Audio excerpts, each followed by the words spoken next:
إن الحمد لله نحمده ونستعينه ونستغفره ونعوذ بالله من شرور أنفسنا ومن سيئات أعمالنا من يهده الله فلا مضل له ومن يضلل فلا هادي له وأشهد أن لا إله إلا الله وحده لا شريك له وأشهد أن محمدا عبده ورسوله قال الله تعالى في كتابه الكريم يا أيها الذين آمنوا اتقوا الله حق تقاته ولا تموتن إلا وأنتم مسلمون وقال تعالى يا أيها الناس اعبدوا ربكم الذي خلقكم من نفس واحدة وخلق منها زوجها وبث منهما رجالا كثيرا ونساء واتقوا الله الذي تساءلون به والأرحام إن الله كان عليكم رقيبا وقال تعالى يا أيها الذين آمنوا اتقوا الله وقولوا قولا سديدا يصلح لكم أعمالكم ويغفر لكم ذنوبكم ومن يطع الله ورسوله فقد فاز فوزا عظيما أما بعد فإن أصدق الحديث كتاب الله وخير الهدي هدي محمد صلى الله عليه وسلم وشر الأمور محدثاتها وكل محدثة بدعة وكل بدعة ضلالة وكل ضلالة في النار umat al-Islam. Sesungguhnya di antara perkara yang Nabi sallallahu alaihi wasallam khawatirkan atas umatnya yaitu syahawatul ghay, syahwat yang menyesatkan fi butunikum wa furujikum, di perut-perut kalian dan kemaluan-kemaluan kalian. Demikian pula Nabi sallallahu alaihi wasallam mengkhawatirkan umatnya mengikuti hawa nafsunya. Nabi sallallahu alaihi wasallam mengatakan thalathum minal muhlikat, 3 perkara yang membinasakan, di antaranya yaitu ittiba'ul hawa, mengikuti hawa nafsu. Bahkan Allah Subhanahu wa taala di dalam Al-Qur'an mencela hawa nafsu dalam ayat-ayat yang banyak. Allah Subhanahu wa taala menyatakan bahwa manusia yang paling sesat di dunia adalah yang mengikuti hawa nafsunya. Allah berfirman, "Wa man adallu mimman ittaba'a hawahu bighairi hudan minallah." Siapakah yang lebih sesat dari orang yang mengikuti hawa nafsunya dengan tanpa petunjuk dari Allah Subhanahu wa taala. Di sini dalam ayat ini Allah menyatakan bahwa tidak ada yang lebih sesat dari orang yang mengikuti hawa nafsu. Karena orang-orang yang mengikuti hawa nafsunya, saudaraku, ia akan disesatkan di atas keilmuan. Allah berfirman, afara'aita man ittakhadha ilahahu hawah wa adallahu Allahu ala ilm. Bagaimana pendapatmu tentang orang yang menjadikan hawa nafsu sebagai ilahnya, maka Allah pun sesatkan ia di atas keilmuan. Maksudnya telah sampai kepadanya ilmu dan dia sudah tahu tentang kebenaran, tapi ia tidak mengikuti kebenaran karena lebih mengikuti hawa nafsunya. Oleh karena itulah ya akhal Islam, seorang penuntut ilmu ketika hatinya dipenuhi oleh hawa nafsu, maka menjadikan ilmunya tidak bermanfaat.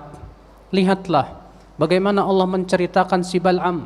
Allah Ta'ala berfirman, "Watsulu alaihim naba'al ladzi atainahu ayatina fansalakha minha fa'atba'ahu syaitanu fakana minal ghawin walau syi'na la rafa'nahu biha walakinnahu akhlada ilal ardi wattaba'a hawah."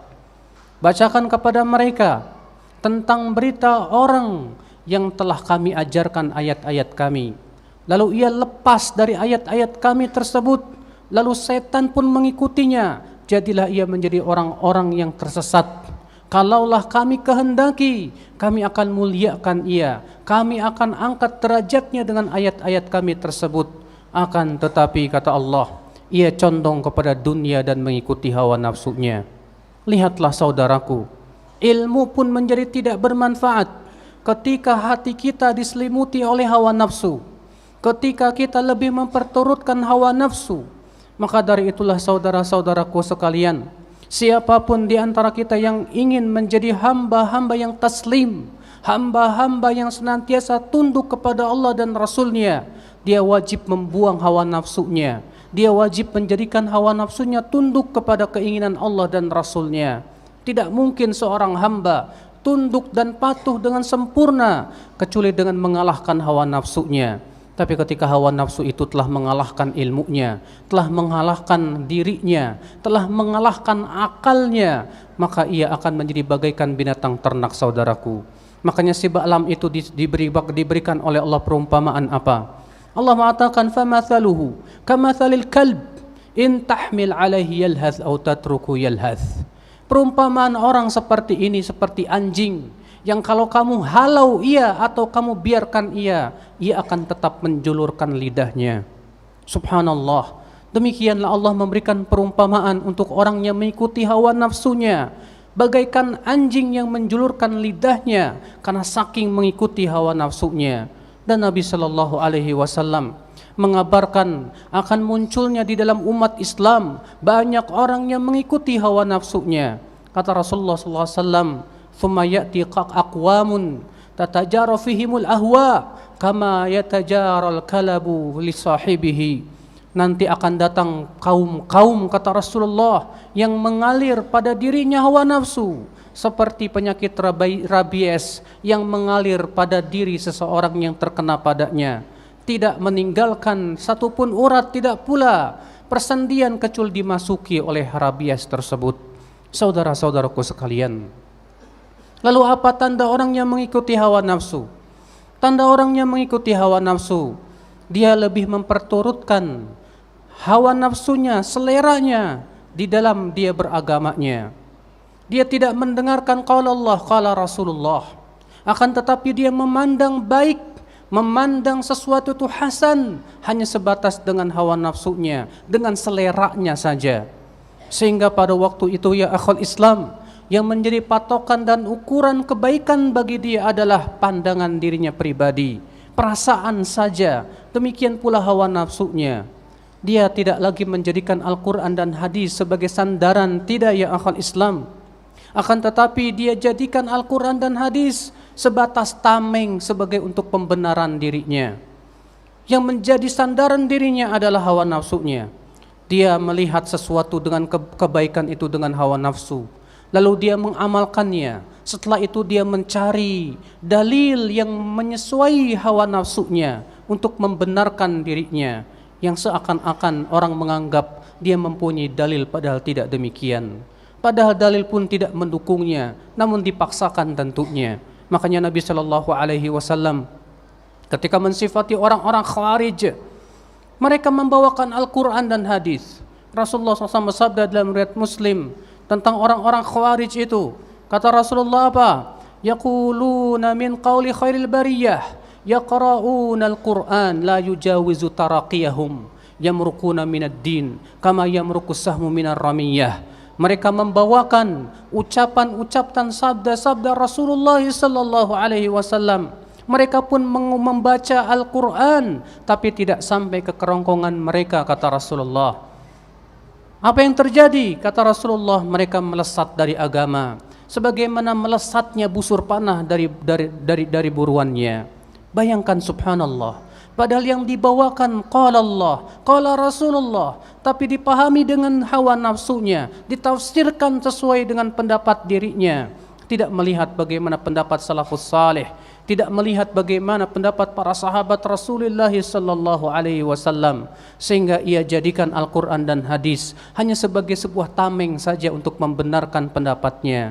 Inilah yang akhwat Islam, sesuatu yang Rasulullah khawatirkan, karena yang seperti ini bisa merusak agama seorang hamba, bisa menjadikan akidah seorang hamba berubah, bahkan ketakwaannya pun hilang akibat daripada seseorang mengikuti hawa nafsunya. Aqulu qawli hadza wa astaghfirullah li wa lakum.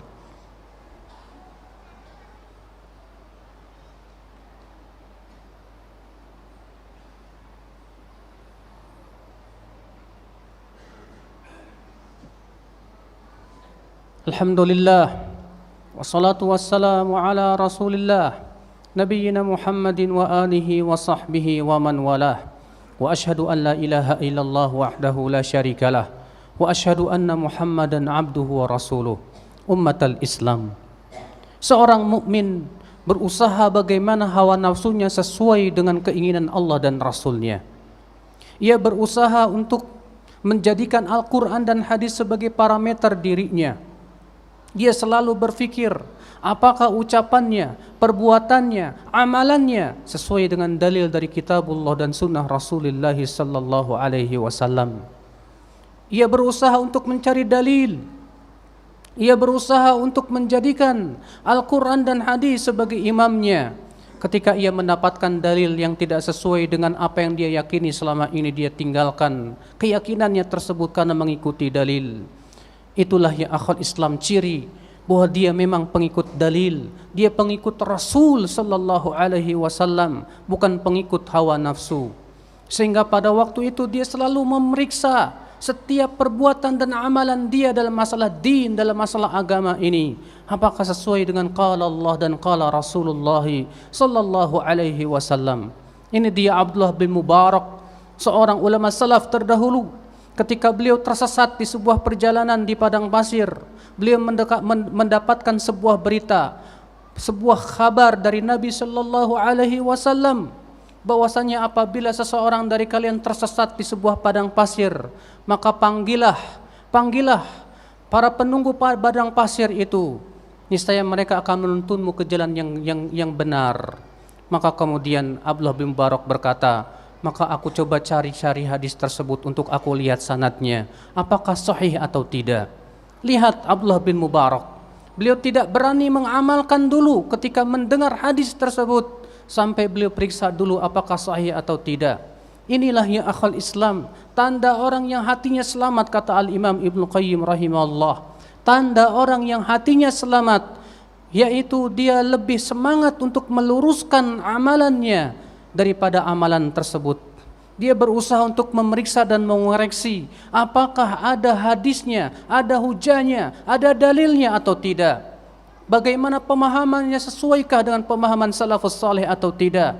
Apabila ia sudah memastikan akan kebenaran dan kesahihannya, baru ia amalkan. Berbeda dengan pengikut hawa nafsu, ia amalkan terlebih dahulu apa yang sesuai dengan seleranya, lalu kemudian ia mencari-cari pembenaran. Na'udzubillah, nas'alullaha salamata wal afiyah. Innallaha malaikatahu yusholluna 'alan nabi. Allahumma shalli 'ala Muhammad wa 'ala ali Muhammad kama shallaita 'ala Ibrahim wa 'ala ali Ibrahim innaka Hamidum Majid. Wa barik 'ala Muhammad wa 'ala ali Muhammad kama barakta 'ala Ibrahim wa 'ala ali Ibrahim innaka Hamidum Majid. Allahumma ighfir lil muslimina wal muslimat wal mu'minina wal mu'minat al ahya'i minhum wal amwat innaka sami'un qaribun mujibud da'wat. Allahumma wa tub 'alaina innaka antat tawwabur rahim. Allahumma atina fid dunya hasanah wa fil akhirati hasanah wa qina adzaban nar. Ibadallah, innallaha ya'muru bil 'adli wal ihsan wa ita'i dzil qurba wa yanha 'anil fahsya'i wal munkari wal baghi ya'idzukum la'allakum tadhakkarun. Fadhkurullahal 'azim yadhkurkum washkuruhu 'ala ni'amihi yazidkum wa la dzikrullahi akbar.